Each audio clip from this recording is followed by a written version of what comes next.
अस्सलाम वालेकुम। वालेकुम सलाम। क्या हाल है? ठीक हूँ।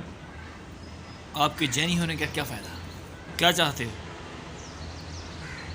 देखा ढक्कन कितने ख़राब हैं। आपको नए ढक्कन ला दूँ?